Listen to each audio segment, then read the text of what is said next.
Everyone. आज हम discuss करेंगे कॉन्ट्रैक्ट कॉस्टिंग के बारे में। तो सबसे पहले कॉन्ट्रैक्ट कॉस्टिंग क्या होता है। देखिए, जैसा नाम से क्लियर है, कॉन्ट्रैक्ट कॉस्टिंग मतलब कॉन्ट्रैक्ट की कॉस्ट कैलकुलेट करना ही कॉन्ट्रैक्ट कॉस्टिंग होता है। सो दैट अगर आपको कॉस्ट पता होगी तो आप प्रॉफिट कंप्यूट कर पाएंगे, है ना। जो कॉन्ट्रैक्ट का सेल प्राइस होता है, फॉर एग्जांपल आपने मान लीजिए कोई बिल्डिंग का कॉन्ट्रैक्ट लिया है, बिल्डिंग बनाने के लिए उसको आपने टोटल 10 लाख का लिया है जो कॉन्ट्रैक्ट है, मतलब बिल्डिंग बनाकर आप उससे 10 लाख रुपए लेंगे। ओके, तो आपका बिल्डिंग बनाने में अगर आपको कॉस्ट पता होगी तो आप प्रॉफिट कंप्यूट कर पाएंगे। फॉर एग्जांपल अगर बिल्डिंग को बनाने में आपके 8 लाख रुपए लगे हैं तो 10 माइनस 8 दैट इज 2 लाख रुपए प्रॉफिट हो जाएगा। That's why contract cost calculate करनी बहुत ज़रूरी है। Now if talking about the parties involve, मतलब कॉन्ट्रैक्ट में कौन कौन पार्टीज होती है, इसमें बेसिकली दो पार्टी होती है, कॉन्ट्रैक्टर होता है और एक कॉन्ट्रैक्टी होता है। कॉन्ट्रैक्टर क्या है? वो बंदा जो कॉन्ट्रैक्ट पे काम करता है, मतलब जैसे बिल्डिंग बनाने वाला वो कॉन्ट्रैक्टर है, ठीक है, जिसने ठेका लिया है, कॉन्ट्रैक्ट लिया है। कॉन्ट्रैक्टी मतलब जिसने कॉन्ट्रैक्ट पे दिया है, मतलब जिसकी बिल्डिंग हम बना रहे हैं वो क्या कहलाएगा? कॉन्ट्रैक्टी कहलाएगा। और you can say this is the customer और client. Okay, now contract costing की क्या फीचर्स रहती है। देखिए, बेसिकली क्या होता है, यहाँ पे जो वर्किंग प्लेस होता है, मतलब जहाँ पे कॉन्ट्रैक्ट हो रहा होता है, वो बिजनेस प्लेस से डिफरेंट होता है। जैसे कि अगर मैंने बिल्डिंग बनाने का कॉन्ट्रैक्ट लिया है तो बिल्डिंग का जो प्लेस होगा वो अपने कस्टमर, अपनी जो कॉन्ट्रैक्टी है उसके प्लेस पे जाके बिल्डिंग बनाई जाएगी। तो वो हम अपने बिजनेस प्लेस, जो मेरा ऑफिस प्लेस होगा, वहाँ पे नहीं बनेंगे। तो यहाँ पे वर्क प्लेस और ऑफिस बिजनेस प्लेस डिफरेंट होते हैं। Contract as per the contract agreement होते हैं, क्योंकि दोनों पार्टीज कॉन्ट्रैक्टर और कॉन्ट्रैक्टी के बीच में कुछ एग्रीमेंट्स होते हैं कि डिस्क्रिप्शन भी हो सकती है, कुछ टर्म्स कंडीशन भी हो सकती है, पेमेंट के रिगार्डिंग भी हो सकती है। तो जो एग्रीमेंट्स होगा कि कहाँ क्या डिज़ाइन करना है, कैसे कॉन्ट्रैक्ट होगा, कितना टाइम लगेगा, तो इस तरह से अलग अलग एग्रीमेंट्स होते हैं। तो एग्रीमेंट के हिसाब से यहाँ काम होगा। जनरली जो कॉन्ट्रैक्ट है वो लॉन्ग पीरियड का होता है, मतलब मोर देन 1 ईयर का होता है, बट कॉन्ट्रैक्ट कम का भी हो सकता है, बट जो जनरल टेंडेंसी है वो 1 साल से ज़्यादा के लिए होती है। यहाँ पे सब कॉन्ट्रैक्ट भी हो सकते हैं कॉन्ट्रैक्ट कॉस्टिंग में। बेसिकली क्या होता है, फॉर एग्जांपल मैंने बिल्डिंग बनाने का कॉन्ट्रैक्ट लिया हुआ है, उसमें फर्नीचर का काम भी होगा, उसमें प्लम्बर का काम भी होगा, इसमें इलेक्ट्रिशियन का काम भी होगा, या कोई डिज़ाइनिंग वगैरह के काम भी होंगे। तो I am not expert in all the areas. Okay, तो ऐसी सिचुएशन में जो ये एक्स्ट्रा काम हमें करने पड़ते हैं, लाइक इलेक्ट्रिशियन का काम मुझे नहीं आता, तो किसी दूसरे पर्सन को जो इलेक्ट्रिसिटी की नॉलेज रखता है, मैं उसको कॉन्ट्रैक्ट दे दूंगी कि इस बिल्डिंग के अंदर आपको इलेक्ट्रिसिटी का काम कंप्लीट करना है। This is called sub contract. Okay, तो उसकी जो कॉस्ट होगी वो भी हम टोटल कॉन्ट्रैक्ट कॉस्ट में कंसीडर करेंगे।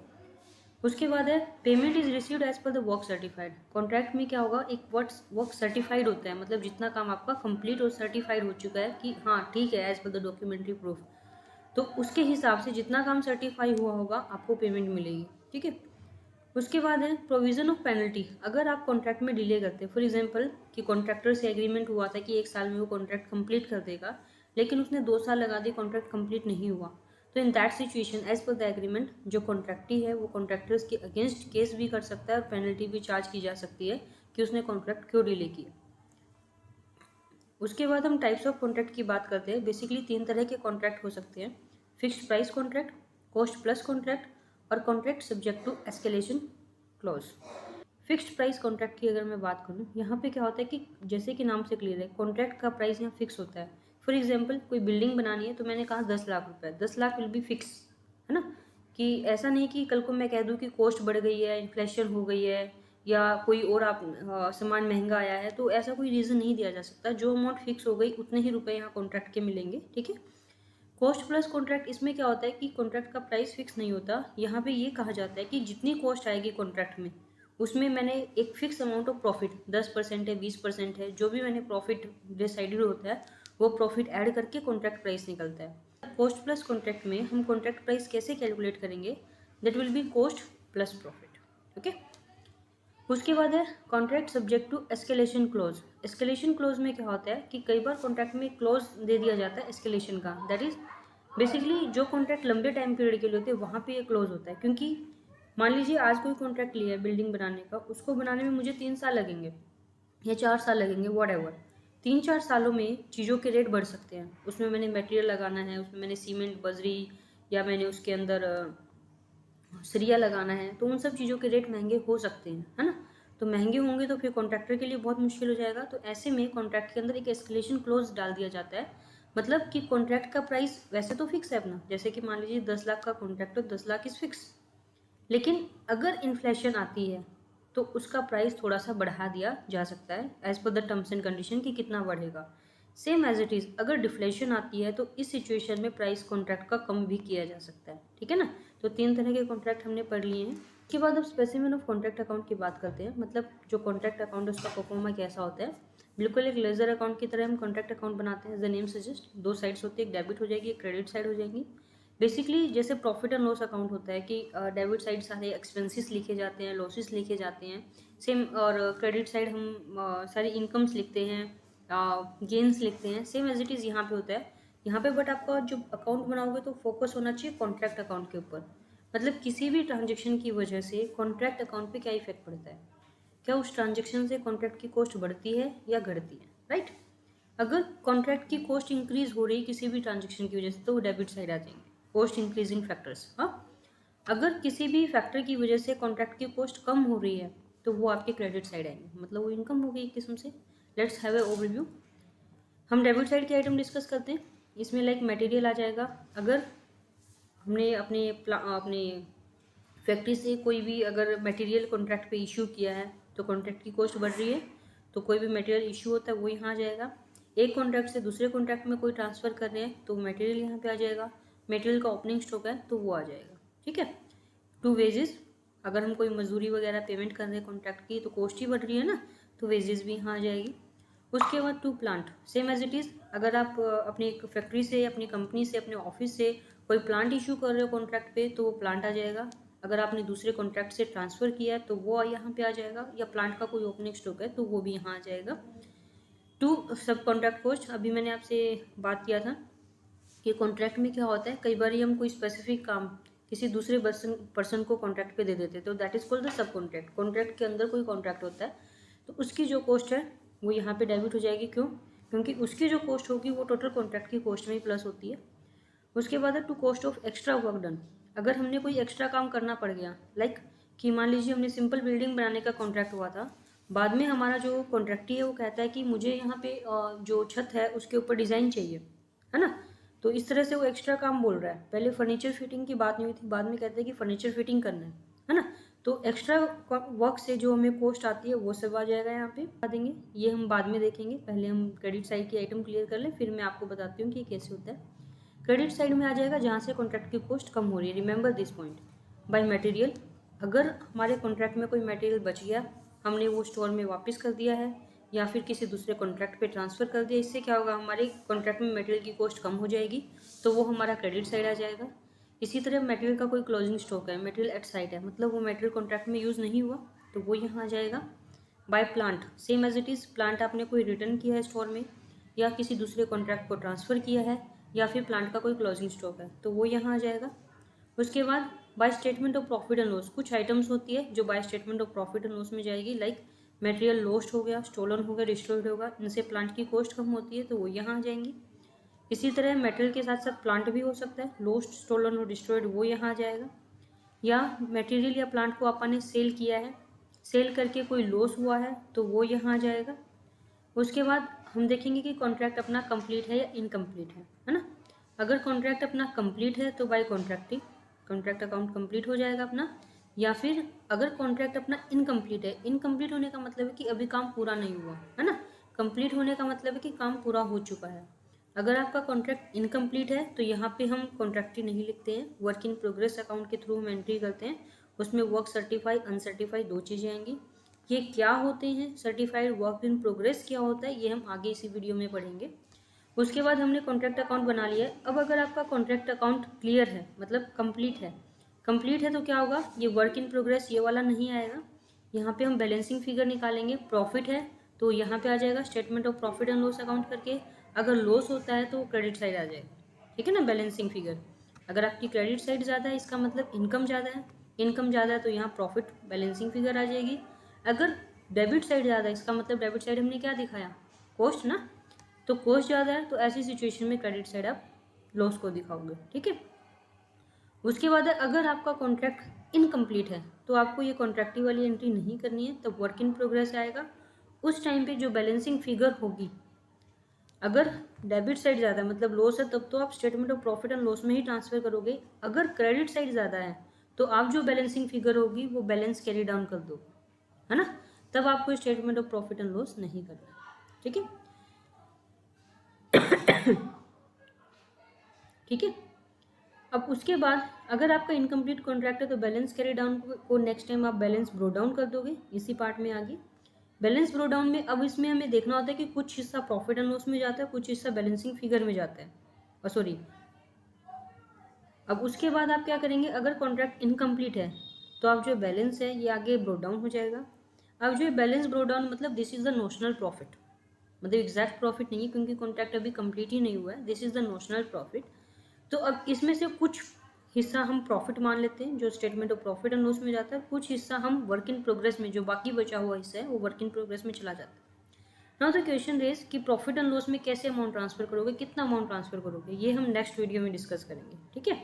अभी के लिए आपको एक परफॉर्मे का पता होना चाहिए कि क्या करते हैं। बेसिकली दो साइड हो जाएंगी, debit side, credit side. Debit side आप सारी की सारी कॉस्ट दिखाओगे जिससे भी कॉन्ट्रैक्ट की कॉस्ट बढ़ रही है। क्रेडिट साइड सारी की सारी आप इनकम दिखाओगे या वो फैक्टर जिनसे कॉन्ट्रैक्ट की कॉस्ट कम हो रही है, ठीक है। कंप्लीट है तो क्या करना है, इनकम्प्लीट है तो क्या करना है, ये मैंने आपको बता दिया है। साथ के साथ ऊपर भी जब हम परफॉर्मे की बात करते हैं तो कंप्लीट परफॉर्मा रहेगा। ऐसी सिचुएशन में यहाँ पर भी आपको कॉन्ट्रैक्ट्स की डिटेल देनी पड़ेगी, लाइक कॉन्ट्रैक्ट नंबर क्या है, टर्म्स एंड कंडीशंस क्या है, कॉन्ट्रैक्ट कब शुरू हुआ, कॉन्ट्रैक्ट कब खत्म हो रहा है, कितने रुपए का कॉन्ट्रैक्ट है, और एस्केलेशन क्लॉज टाइप अगर कुछ है तो वो भी देंगे। और एस्केलेशन क्लॉज अभी आपको पीछे बताया गया है तो आपको पता होगा, राइट। उसके बाद अब हमने डिस्कस करना था वर्क इन प्रोग्रेस के बारे में। मैंने आपको अभी बताया था अगर कॉन्ट्रैक्ट कंप्लीट हो जाता है तो कोई इश्यू ही नहीं है। अगर कॉन्ट्रैक्ट कंप्लीट नहीं होता है तो WIP that is work in progress का कंसेप्ट आता है, only in case of incomplete contract. नाम से क्लियर, वर्क इन प्रोग्रेस मतलब जो काम अभी अधूरा है, मतलब कंप्लीट नहीं हुआ है, तो ये केस आएगा। वर्क इन प्रोग्रेस में बेसिकली दो तरह की एक्टिविटीज़ हो सकती है, एक वर्क सर्टिफाइड हो सकता है और एक वर्क अनसर्टिफाइड हो सकता है। बेसिकली क्या होगा, कॉन्ट्रैक्टर जितना काम कर चुका होगा आर्किटेक्ट के थ्रू उसको सर्टिफाई करवाता है। सर्टिफाई इन द सेंस कि आर्किटेक्ट काम को पूरा देखता है, इन्वेस्टिगेट करता है और फिर कहता है कि हाँ कॉन्ट्रैक्टर का 50%, 20%, 70%, 80% इतना काम कंप्लीट है। पूरी बिल्डिंग बनानी थी, बिल्डिंग में उसने इतना काम कर लिया और थोड़ा बहुत काम अभी रहता है। जितना काम आर्किटेक्ट ने सर्टिफाई कर दिया that is the work certified. जो काम कंप्लीट हो चुका है लेकिन उसने अभी सर्टिफाई नहीं किया है वो कहलाएगा वर्क अनसर्टिफाइड। फॉर एग्जाम्पल 31 मार्च को अपने अकाउंट्स बनते हैं, राइट। उसने 28 फैब मतलब फरवरी तक के जो काम हुआ था उसको सर्टिफाई कर दिया, लेकिन अभी अकाउंट बनना 1 महीना बाकी है, फरवरी से मार्च मतलब मार्च का महीना अभी बाकी है। तो मार्च के महीने में काम तो किया होगा बट उसका कोई सर्टिफिकेट नहीं मिला ना, तो उस जो मार्च के महीने में हमने काम किया जिसका सर्टिफिकेट नहीं मिला बट काम हो चुका है that is called the work uncertified, right. अब वर्क सर्टिफाइड की अगर मैं बात करूं तो ये मैं बता चुकी आपको, काम कंप्लीट हो गया बट आर्किटेक्ट ने सर्टिफाई भी कर दिया। अब वर्क सर्टिफाई की अगर बात करें तो मतलब काम कंप्लीट हो गया, आर्किटेक्ट ने सर्टिफाई है। This is the main point, आपको ध्यान रखना है कि वर्क सर्टिफाई में जब हम वैल्यू बात करते हैं कि value of work certified that is cost plus profit, इसमें कॉस्ट भी आती है प्लस कॉन्ट्रैक्ट का प्रॉफिट भी इंक्लूड होता है इसके अंदर, ओके। और इसमें क्यों कैलकुलेट करते हैं वर्क सर्टिफाइड, वर्क सर्टिफाइड हम इसलिए कैलकुलेट करते हैं ताकि कॉन्ट्रैक्टी से कुछ पैसा लिया जा सके।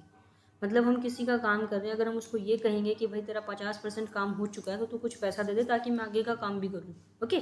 तो यहाँ पे कॉन्ट्रैक्टी बेसिकली वर्क सर्टिफाइड के हिसाब से हमें कैश प्रोवाइड करते हैं ताकि हम आगे का काम भी कर सकें, तो वर्क सर्टिफाइड कैलकुलेट करना बहुत ज़रूरी है। अब हम वर्क अनसर्टिफाइड की बात करें तो वर्क अनसर्टिफाइड मतलब काम हो चुका है बट सर्टिफाइड नहीं हुआ है, और ये सिर्फ रिमेंबर ये सिर्फ कॉस्ट पे कैलकुलेट किया जाता है, ठीक है, इसमें प्रॉफिट इंक्लूड नहीं किया जाता है, ओके। मतलब वर्क सर्टिफाइड के अंदर कॉस्ट भी इंक्लूड होती है, प्रॉफिट भी इंक्लूड होता है। मतलब अगर मैं कहूँ कि 1 लाख रुपए वर्क सर्टिफाइड है दैट इज 1 लाख रुपए में कॉस्ट भी है और प्रॉफिट भी है, ओके। और वर्क अनसर्टिफाइड में सिर्फ कॉस्ट इंक्लूड होगी, प्रॉफिट इंक्लूड नहीं होगा। अब जो वर्क अनसर्टिफाइड है बेसिकली आपको क्वेश्चन में गिवन होगा, नहीं भी गिवन है तो आप टोटल कॉन्ट्रैक्ट की कॉस्ट कैलकुलेट करेंगे और देखेंगे कि कितना % वर्क अनसर्टिफाइड है, उसके हिसाब से आप कंप्यूट कर लेंगे, ठीक है। या जो वर्क आपका सर्टिफाइड है तो जितना काम कंप्लीट हो चुका है उसकी कॉस्ट में से वर्क सर्टिफाइड की कॉस्ट माइनस कर देंगे तो अनसर्टिफाइड निकल आएगा। नाउ द क्वेश्चन रेज कि वर्क सर्टिफाइड की कंप्यूटेशन कैसे करेंगे। ये डिपेंड करता है कि आपको क्वेश्चन में क्या सिचुएशन दी हुई है। दो तरीके से हो सकता है, या तो ये कैश रिसीव्ड के हिसाब से दिया हो सकता है इन्फॉर्मेशन कि cash received as a percentage of work certified. मतलब आपको क्वेश्चन में दिया हो सकता है कि 3 लाख रुपए आपका कैश रिसीव्ड है which is 75% of the work certified, है ना। मतलब 3 लाख रुपए कैश जो रिसीव हुआ है वर्क सर्टिफाइड का 75% है। तो आप कैसे करेंगे, 3 लाख इंटू 100/75 कर देंगे। ठीक है, cash received into 100/% that will be 4 lakh. उसके बाद है work certified as a percentage of the contract price is given. मतलब आपको ये कहा गया है कि कॉन्ट्रैक्ट प्राइस का इतने परसेंट वर्क सर्टिफाइड है। तो आप कैसे करेंगे, simple, work certified will be contract price into percentage जो भी दिया हो डिवाइड बाय 100। तो ये आपका हो जाएगा, अगर कॉन्ट्रैक्ट प्राइस 5 लाख है, 75% of total contract is certified, तो सिंपल 5 लाख इंटू 75/100 कर देंगे तो 3,75,000 आ जाएगा।